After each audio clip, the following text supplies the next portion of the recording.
क्या आपने कभी सोचा है कि बद्रीनाथ मंदिर इतना अद्भुत और अनोखा क्यों है? क्यों इसे विष्णु जी का धाम माना गया है? क्यों बद्रीनाथ धाम को 8वां बैकुंठ कहा जाता है? क्या सच में बद्रीनाथ धाम में भगवान विष्णु 6 महीने विश्राम करते हैं? इस मंदिर के अंदर ऐसा क्या है जो किसी को भी वहां रात में रुकने नहीं देता?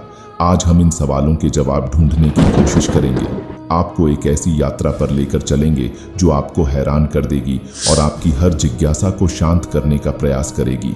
तो चलिए शुरू करते हैं बद्रीनाथ धाम की रहस्यमयी यात्रा। बद्रीनाथ धाम भारत के उत्तरांचल राज्य में अलकनंदा नदी के बाएं तट पर नर और नारायण नामक 2 पर्वत श्रेणियों के बीच स्थित है। गंगा नदी की मुख्य धारा के किनारे बसा यह तीर्थ स्थल हिमालय में पर स्थित है। हिंदुओं के 4 धाम तीर्थ स्थल बद्रीनाथ, द्वारिका, जगन्नाथ और रामेश्वरम, ये 4 धाम प्रमुख है। लेकिन जब व्यक्ति बद्रीनाथ दर्शन करने जाता है तो उसे गंगोत्री, यमुनोत्री और केदारनाथ के दर्शन भी करना चाहिए। इन चारों को मिलाकर छोटा 4 धाम कहा गया है। माना जाता है कि भगवान केदारेश्वर ज्योतिर्लिंग के दर्शन के बाद बद्री क्षेत्र में भगवान नर नारायण का दर्शन करने से मनुष्य के सारे पाप नष्ट हो जाते हैं और उसे जीवन मुक्ति भी प्राप्त हो जाती है। बद्रीनाथ धाम का उद्गम। बद्रीनाथ उत्तराखंड के ऊंचे हिमालय में स्थित ये केवल एक मंदिर नहीं है। पुराणों में वर्णित है कि यह स्थल भगवान विष्णु का प्रिय धाम है। कहते हैं कि सतयुग में यहाँ बद्री, जो कि बेर नामक पेड़ के नीचे भगवान विष्णु तपस्या में लीन थे।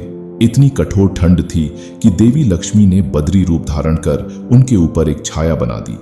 माता लक्ष्मी जी भगवान विष्णु को धूप, वर्षा और हिम से बचाने की कठोर तपस्या में जुट गईं। कई वर्षों बाद जब भगवान विष्णु ने अपना तप पूर्ण किया तो देखा कि लक्ष्मी जी हिम से ढकी पड़ी हैं। तो उन्होंने माता लक्ष्मी के तप को देखकर कहा कि हे देवी, तुमने भी मेरे ही बराबर तप किया है, सो आज से इस धाम पर मुझे तुम्हारे ही साथ पूजा जाएगा। और क्योंकि तुमने मेरी रक्षा बद्री वृक्ष के रूप में की है, सो आज से मुझे बद्री के नाथ, बद्रीनाथ के नाम से जाना जाएगा। इस तरह से भगवान विष्णु का नाम बद्रीनाथ पड़ा। तभी से यह स्थान बद्रीनाथ के नाम से प्रसिद्ध हुआ। सोचिए, यह वही स्थान है जहां भगवान विष्णु स्वयं योग मुद्रा में तपस्या कर रहे थे। यहाँ की ऊर्जा आज भी इतनी गहरी है जो दूसरी ही दुनिया में होने का आभास कराता है। बद्रीनाथ को सृष्टि का 8वां वैकुंठ कहा गया है, जहां भगवान विष्णु 6 माह निद्रा में रहते हैं और 6 माह जागते हैं। भगवान विष्णु की प्रतिमा वर्तमान मंदिर 3133 मीटर की ऊंचाई पर स्थित है और माना जाता है कि आदि शंकराचार्य 8वीं शताब्दी के दार्शनिक संत ने इसका निर्माण कराया था।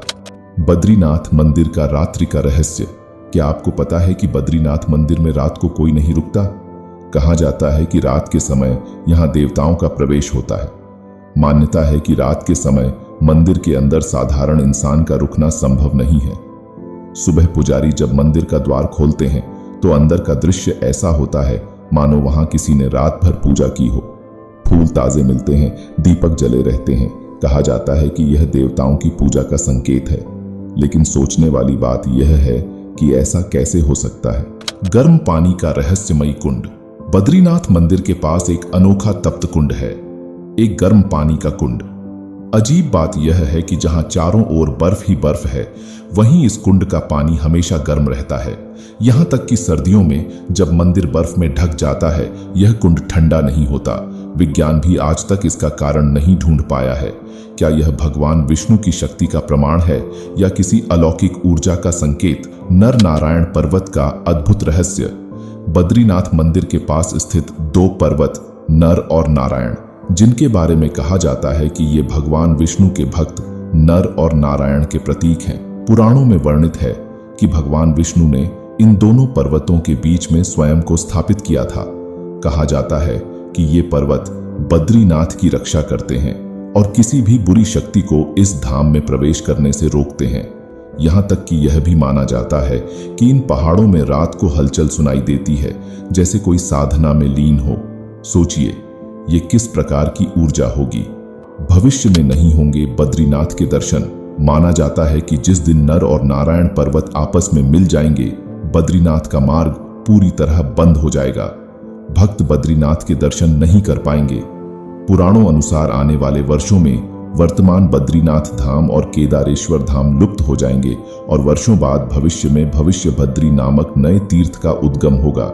यह भी मान्यता है कि जोशीमठ में स्थित नृसिंह भगवान की मूर्ति का एक हाथ साल दर साल पतला होता जा रहा है।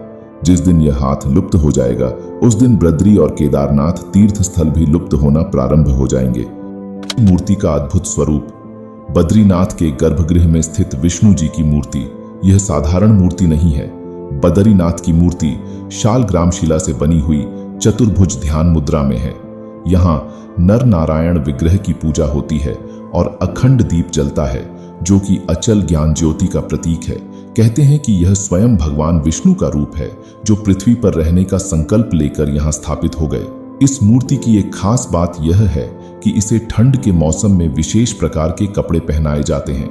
लोगों का मानना है कि यह मूर्ति जीवित है और इसका तापमान बदलता है। क्या भगवान विष्णु स्वयं इस मूर्ति में विराजमान है? अलकनंदा नदी का धार्मिक महत्व।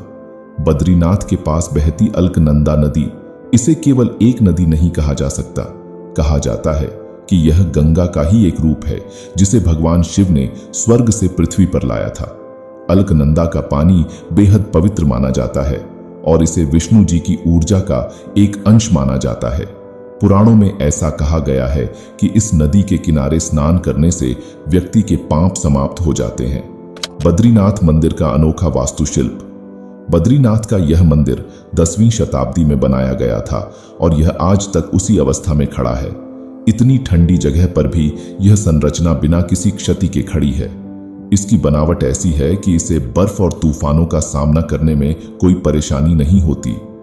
आधुनिक विज्ञान आज भी इस मंदिर की संरचना और इसके निर्माण का रहस्य नहीं सुलझा पाया है। क्या यह वास्तुकला का चमत्कार है या दिव्य शक्ति का प्रतीक? समापन। 4 धाम में से एक बद्रीनाथ के बारे में एक कहावत प्रचलित है कि जो जाए बद्री वो ना आए उदरी। अर्थात जो व्यक्ति बद्रीनाथ के दर्शन कर लेता है उसे पुण्य उधर यानी गर्भ में नहीं आना पड़ता है, मतलब दूसरी बार जन्म नहीं लेना पड़ता है। बद्रीनाथ धाम केवल एक तीर्थ स्थल नहीं, यह एक रहस्य भरी दुनिया है। यहाँ आने वाले हर व्यक्ति का अनुभव अलग होता है। कुछ को यहाँ अलौकिक शक्ति का अनुभव होता है तो कुछ को अपने भीतर शांति मिलती है, क्योंकि बद्रीनाथ स्वयं भगवान विष्णु का धाम है, एक ऐसी जगह जहाँ रहस्यों का अंत नहीं होता। अगर आपको इस यात्रा ने प्रभावित किया तो इसे अपने दोस्तों के साथ शेयर करें और चैनल को सब्सक्राइब करना न भूलें। ओम नमो नारायण।